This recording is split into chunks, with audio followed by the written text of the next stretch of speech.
Hello and welcome to our Facebook chat on COVID-19 and the vaccines. Our expert with us today, as always, is our Chief Medical Officer, Seth Kaufman. Take it away, Dr. Kaufman.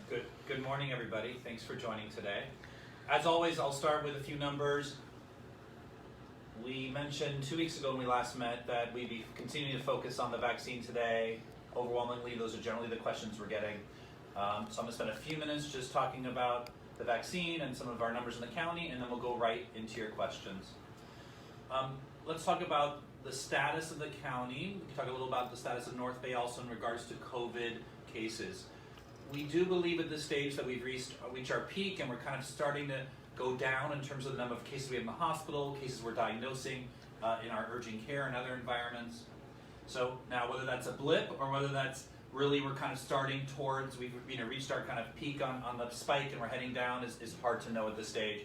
But this week we are now weeks from the New Year's holiday, and I really do hope that this is a sustained trend downwards. So our hospital, our tired, exhausted, but unbelievably committed NorthBay staff, physicians, nurses, our everybody is feeling like our surge status is improving, and that there's some beds that are open and we are able to function a little more normally. So that is really good to hear, and the question is, will it be sustained or not? That's what we're seeing in the county also. All real indices from the county really show that possibly we've reached the peak and we're heading into kind of a downward trend of cases. The positivity rate, the 7-day positivity rate is 21.7. A reminder, to be in the purple, for instance, we're trying to stay under 8% or so, right? So 21 is very, very high, but we were at 28 just a few weeks ago, if not less. The number of patients that are hospitalized is 156. We were 15 or 20 higher than that maybe a week or two ago. So the fact that we're having, we have lower positivity rates, less patients in the hospital than we did. There's some ICU capacity. All points in the right direction, and we're hoping again that's sustained. A couple comments about the vaccine. Just hot topics. Number one, if you have the opportunity to get vaccinated, get vaccinated. That's a simple plea, not only for yourself, but also for the public health good. There have been a lot of vaccine injections so far. It is a safe and effective vaccine, both the Pfizer and the Moderna. Now, Moderna's been in the news in the last week because of a batch that had to be held. It was released last night to be used again. That is standard stuff. There was a higher than comfortable rate of allergic reactions in one facility. They stopped. They looked at it as a coincidence. Is there something wrong with that lot? It wasn't all about all of Moderna. It was about a certain batch that they wanted to look at, and it was it's been released again. So do not let that dissuade you from getting vaccinated. Here at NorthBay, we are moving down the tiers. If you're a NorthBay staff member with any sort of direct patient care, and you're not vaccinated, it's time to get vaccinated. We have very good rates of vaccination here at NorthBay of our staff. That's of course one of the highest tier in terms of priorities. We are moving down the CDPH tiers and working on getting our elderly patients vaccinated, and so are other health systems. If you're a NorthBay Center for Primary Care patient, you use our services at all, we will be inviting you. You will be receiving an invitation to set up a vaccine appointment. If for some reason you don't see it, you don't get it, we're doing by phone, by email, by text. Of course, you can always reach out to us. I know our other systems, Sutter and Kaiser, if you look in the public health website, they have phone numbers to call, hotlines to get it set up. So if you are in the 1A tier, if you are 75 years or older or 65 years and older, you may be able to get vaccinated soon. Please reach out. The sooner the better if you're invited and you're able to get there. For those of you that don't fall into one of those categories, you might be asking, so when am I getting vaccinated? It's hard to know right now. There's so many variables. One of the questions we get is, do you know how many you're getting next week? No, we don't. We don't at this stage. So it's very hard to know, but we're going as quick as we can to move down the priority levels and the tiers to get essential workers vaccinated as soon as we can. I know all of us realize that every day that goes by, are more people that are dying and getting sick from COVID. So we are trying to use up our vaccine. We're trying our best to keep to the priority levels and tier levels, and you should be looking at the data yourself and reaching out to your healthcare system to see when you'll be able to get vaccinated. Okay, that is my introduction for today. Robin, why don't we start with questions? Well, I do have one question that we had talked about before. How long is the immunity from this vaccine expected to last? Yeah, so the question is, how long is the immunity from this vaccine expected to last? We do not know at this stage. We know that they're circulating antibodies for quite a while when you have the natural illness. We don't know how long this immunity will last at this stage. We haven't had enough time that went by to know really completely. But that shouldn't dissuade you from getting vaccinated. It could be quite a while. It might be that we require a regular booster. We don't know at this stage. Okay, Kathy is asking, can you explain the neurological problems that have occurred occasionally with the vaccine? What may be causing nerve or allergic reactions? It's a good question. The question is can you explain it more, like kind of the physiology? Why are there odd reactions? I don't believe anyone really knows, and I don't know. So I'm very transparent about those things. We have seen transient, which means not permanent, transient, kind of people feel something in the back of their mouth. Sometimes they feel kind of nerve pain. It comes and then it goes. I don't know the relationship between those. I don't know the physiology between those things. Now that there are millions and millions of people vaccinated, it is reinforcing that this vaccine is safe. We have not seen, it's been very safe for us. We are thousands and thousands in, which is very good for our size system, and we have not had any significant amount of serious adverse effects. There are known side effects.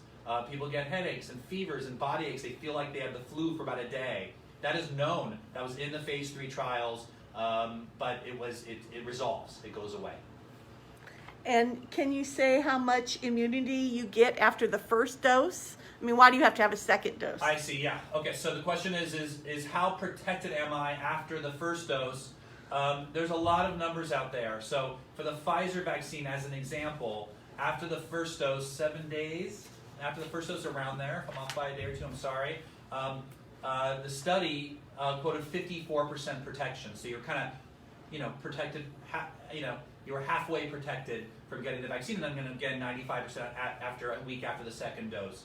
The N was very low for that. If you think about it, even when you have 20,000 people getting the vaccine and 20,000 people getting the placebo, if you want to know protection after the first shot, you either have to take a whole group out and say we're not giving you the second shot, which they didn't do, or you could only look at people who got COVID in that window between first and second shot, and there were so few when you look at 20,000 people. So that 54% was really based on a very low number of people. So that's a good thing to know. So there are some other kind of projections out there that it's much higher, and actually some people say it's much higher than 50s, but the data is based on 50s, and then of course 90s after a week after the second shot. So that is where the studies are based. Pfizer's based on 3 weeks between shots. Moderna's based on 4 weeks between shots. So we're using those. But as you know, in the UK and other places, they're extending it out up to 12 weeks. That might be fine. And there's probably some flexibility in there, but we just don't know because it hasn't been studied. So we're trying to stick. Dr. Fauci right now, our country is saying, let's stick to the plan based on the studies.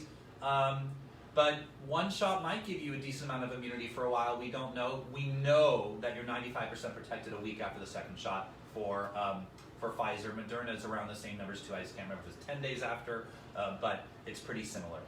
So you've had both shots. You look okay. How you feeling? I've had both shots, and I look okay. How you doing? I'm doing fine. How was your reaction? I was like, what's the question? Are your arms and legs working? Yes, everything's working. I had both shots. I had some side effects after, a fever, some body aches, and I did fine after one day. So absolutely fine. I feel good.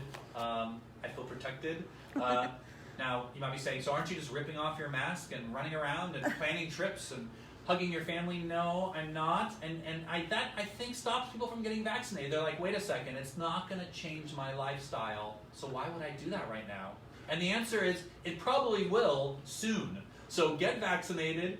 Let's see if cases start dropping, which they will. I 100% they will. We're going to start seeing, even our epidemiologists, statisticians are going to be able to say, hey, we see a natural drop in this spike, but they're going to be able to tell us, like, oh wait, it's even steeper than we thought. It's got to be the impact of the vaccine. And they'll be able to compare sites and say, this state, this area, this country has higher vaccination rates. Look at their acceleration in decreasing cases. We're absolutely going to have that data. It's going to come before you know it. We'll have some data very soon on whether there's really a transmission risk for those with the vaccine. Remember, there's still that question like, hey, can I get it but not feel it but still transmit it even if I get vaccinated? I'm feeling pretty confident that that the transmission risk is very low if you get the vaccine. Once all that's out there, I feel pretty confident that there'll be some movement towards normalization and you're going to be happy you got vaccinated.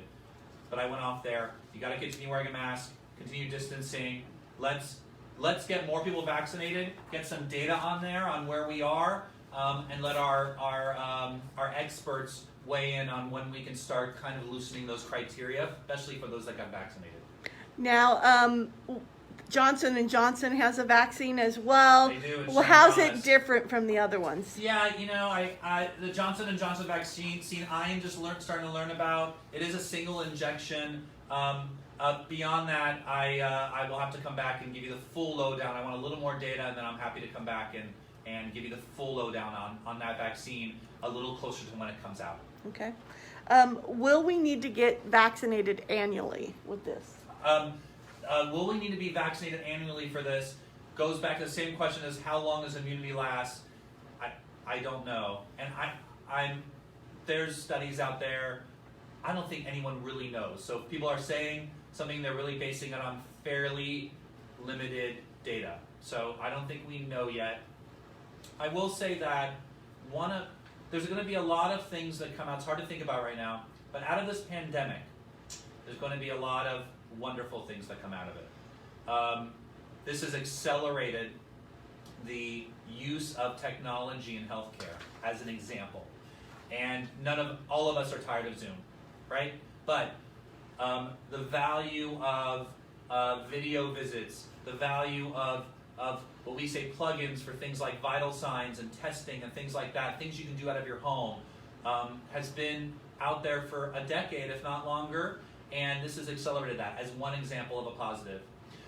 Another example is the absolute acceleration of vaccine technology and improvements. So and there's a lot of things out there. There are so many research groups looking at this, when prior vaccine development was kind of going along at a steady pace. So I say that to you because, like, the sky's the limit. I don't think we know what things are going to look like in terms of vaccine routines, vaccine injections. Are we going to have different ways we can do it? There are some, there are right now, as we know, we have nasal for flu that's kind of come in and out of the market. But will there be a universal flu vaccine that doesn't require us to redo every year because we're looking at the mutations and the strains? Will there be combination vaccines if we do require a regular vaccine for COVID? Will it be combined with others? There's so many opportunities, and I know at least what I read is that there's some amazing advancements in our vaccine development that I don't think we really know. Maybe we will need a booster, but maybe the next booster will last us the rest of our lives. Maybe we'll never need a booster shot. I don't know, but just know that it's not so much about thinking about how vaccines work now. This is accelerated vaccine research.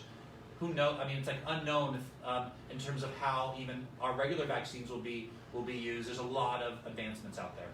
So there's been some, critique of rollout of vaccine. How are we doing at NorthBay? Do we have enough for what we're doing now, reaching out to the community and our older patients and so? Very good question, Robin. So the question is about the critiques about the delay in the rollout. California is not ahead. They weren't, and I think everybody's trying to accelerate. We are on the right path now, and I'm happy to talk about why this has happened. I have my own thoughts on this, and I will, but you should know that there's a large ramp up across the state, every system. I think the biggest challenge up to now, and I think it's going to change soon, but up to now has really been assessment and compliance with the priorities and tiers. They are at a level of detail that makes it very difficult for healthcare systems and others to really know who to reach out to next. If you read it, you're like, oh, it's obvious. Go to 75-year-olds first, and then this kind of essential worker, and here's how they're defined. But that's much harder. Like, when do we move on to the next group? What percentage of 75-year-olds need to be injected before we move on? Also, it's hard to get to all these people, and some don't want to get the vaccine yet. So that was in some ways delayed us and resulted in what you read, which is accurate, that a lot of systems had the vaccine sitting in their freezer and couldn't really get it out fast enough. That has changed. We are burning through vaccine very quickly. That's a good thing, right? Every day that goes by is more death and severe illness. We are going as quickly as we can, and I know our healthcare partners out there are also. And there are mass vaccination efforts across the state, and I also believe our new president and the government will be putting in place some even extra efforts. So I am very optimistic right now. You will not be reading more stories about any delays in rollout. Now, when I said like right now, that's the problem, was in some ways the inflexibility of the priority levels and tiers, which I think has been fixed to some degree as we added in 65 to 75-year-olds, and our governor and others created a little more flexibility in moving down the tier levels. The question is when will the vaccine become the rate limiting step? And that's really hard to know, and I think we'll know soon whether we're going to get to a level of vaccine supply where we have to slow down. But for now, we're not going to, because we know we should go through as quickly as we can. Our measure of success right now is, are we reaching out to the right people that are in the priority and tier levels? Are they filling our slots, our appointments? And do we have slots that really allow us to speed through our use of that vaccine as quickly as possible? And we're hitting a home run right now with that. Okay. Is there a prediction of what Solano County ICU availability will be in 4 weeks or so that stay-at-home restrictions might start to be lifted or lessened? You guys really want to stump me today. And a lot of this is crystal ball stuff, but I will do my best to answer it. I think if you're listening in, I try to be as straightforward and as possible. Sometimes when it's just an opinion, and then this one is a little more of an opinion, but I think I have pretty good experience with this. So we are seeing ICU bed availability open up. In our county, if you go to the website, it currently says 23%. Data's data. We don't have 23% of our beds open, and I think other systems are mixed around this. So ICU bed availability remains tight right now, but much more open than it was 2 weeks ago.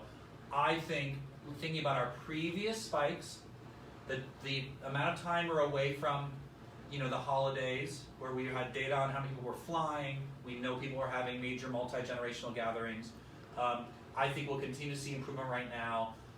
Remember, the regional shelter in place is not just about Solano County, it's about the entire area. The greater Sacramento area was lifted, so I don't know when that'll be lifted, but I think soon, I hope. I think soon, I hope. Is that it? But because I do think our ICU bed availability continues to improve, and I think it will. But hopefully I'm not coming to you in 2 weeks saying, we're back up again. So Patty is asking, how soon after I receive the second dose can I start safely hugging my grandson? How soon after you have the second dose can I start hugging my grandson? For now, I'd say 0. Let's get more data on transmission risk before you hug your grandkids. So there's no time. The data on Pfizer and Moderna is around the same time. It might be, I don't remember the days right now off the top of my head, but a week or two after your second dose, the data shows you're very protected from getting severe illness. It doesn't say whether you're protected at transmitting it to others. Obviously, with your grandkids, the biggest concern is they get it and then give it to you.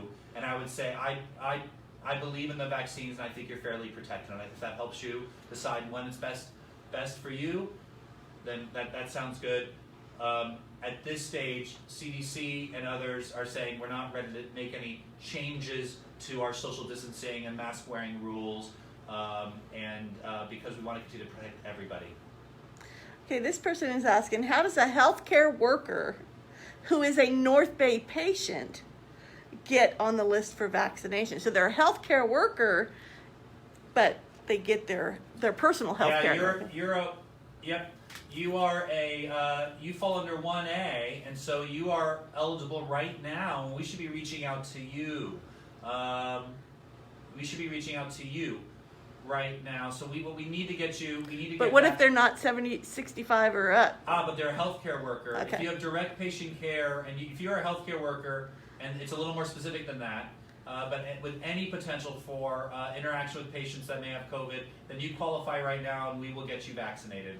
So you can reach out to your primary care doctor and just say, I'm a healthcare worker, and they'll forward it to us so that we can get you scheduled.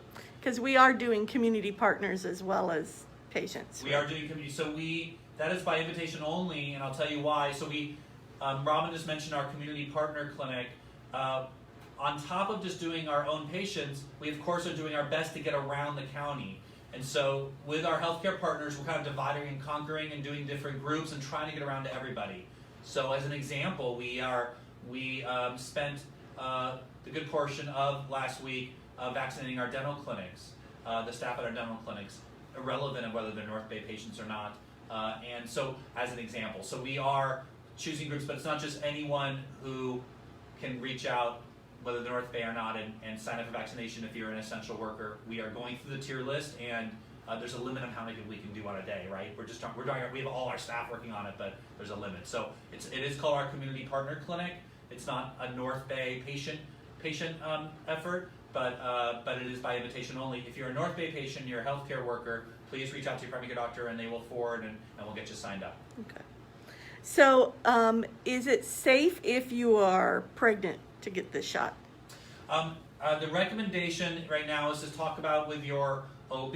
The pregnant patients were not included in these studies that the Pfizer Moderna studies that were first done. So the pregnant patients are not contraindicated, but it's a group where it's really a discussion with your primary care doctor, your OB, about signing up.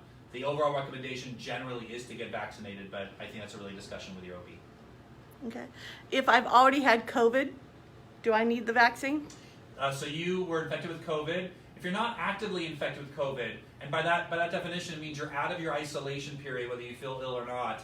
And if you feel ill, then actually your isolation period gets extended. But if you're past the 10-day or 20-day isolation period, depending on how severely ill you were, then you can get vaccinated. The CDC is fairly clear on this. They say you can wait 90 days if you want, but you don't need to. So there's nothing wrong with getting vaccinated if you've had COVID. It's not going to hurt you or anything like that, or hurt your immunity efforts. We don't want you spreading the disease, so don't come in. If you're eligible for a vaccine right now, don't come in if you're in your isolation period and or ill. But beyond that, come and get vaccinated. Will there be a point where the vaccine is scarce enough where we are telling people if you've had COVID in the last 90 days, hold off? That may happen, but right now that's not. Right now the recommendation is you can wait 90 days or come in as long as you're not actively ill in isolation. What if you're a person who has had severe allergic reactions to whatever in the past? Bee stings, food, what have you? Yeah, right now the contraindication is only if you've had a severe reaction to the vaccine or component of the vaccine. So that is another conversation with your primary care doctor. This is not the right forum for me to go through with particular people, like whether one thing or other thing, whether you're allergic to a component in there. But it's in, it's on there, it's public, that information. We've had very few severe reactions, allergic reactions. If you're allergic to something else, that's not a contraindication. All vaccine clinics, including ours, we have an EpiPen. We're ready to respond if we need to. We have not needed to, and you should feel safe coming in.